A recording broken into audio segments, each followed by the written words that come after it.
because she specifically asked if she could thank all of the doctors and the nurses and the staff.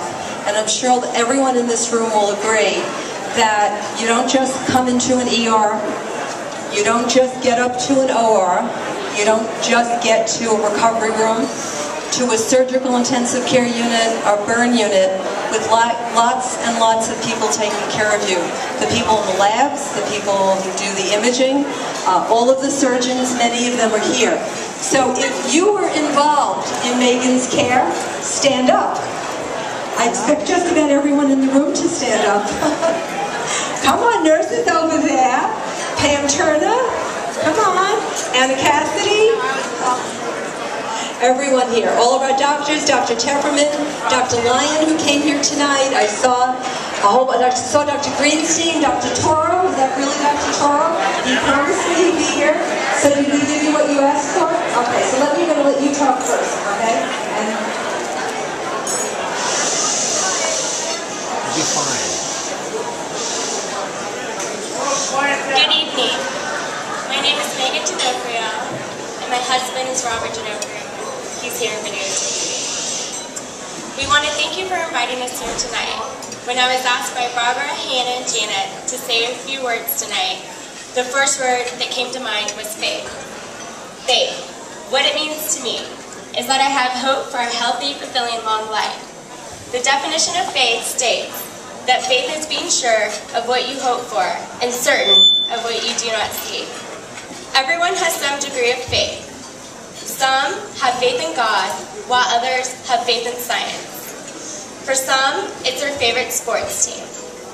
On April 14, 2010, I had faith in the surgeons at Jacobi Hospital. Trust me, it was the utmost test of faith, as I had to be certain of what I could not see. The doctors at Jacobi brought something that seemed intangible many times during my journey into being tangible. If you saw me on April 14th, you would say I was just lucky to be alive. You see me today, and I am, of course, alive.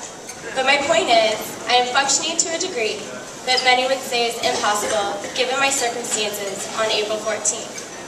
My faith in my team of doctors helped me to the point where I am now. Now let me tell you how I came into contact with this talented team of doctors on April 14th. I woke up, as many of us do, assuming that I would end up where I started, at home, not in an ICU fighting for my life. I was pinned between two car bumpers, which severed my femoral artery, in addition to smashing most of my right leg. When the EMT, named Gus, arrived on scene, he realized how critical my situation was and made the decision to bring me to Jacobi.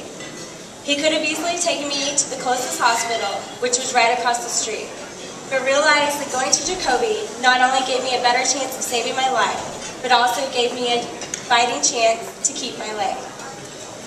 Gus even took the extra step of calling ahead to tell them I was coming.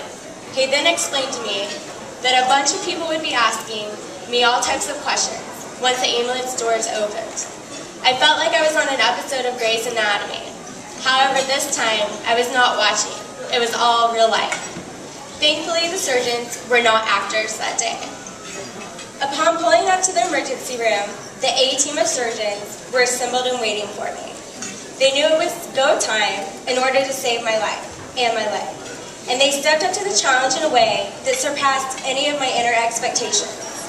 I thank my lucky stars that Gus brought me to Jacobi that day. Sorry to ruin your birthday, Dr. Toro, or maybe that was the best gift you could get being an orthopedic surgeon. Thank goodness yourself, Dr. Lyon, Dr. Nemeth, and Dr. Tepperman, my A team, were working on me otherwise. I very possibly could have become the worst case scenario of my given situation.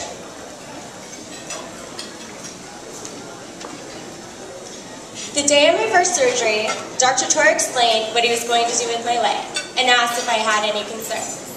I answered yes. Are you going to see me naked? He retorted, is that your only concern? Looking completely baffled, and I said yes. And he replied, yes, I'm going to see you naked. I was completely mortified.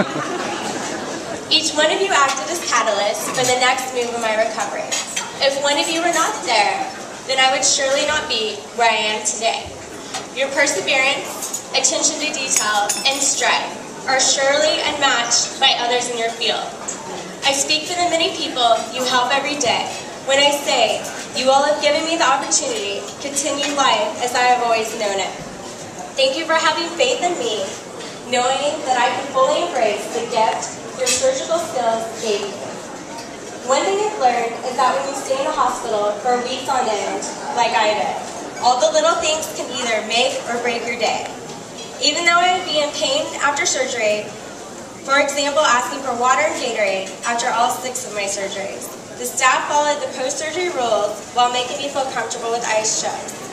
Many of my caring nurses washed my hair, rubbed my back, made me protein shakes, and even very gently changed my sheets so they would not add to my already intense pain.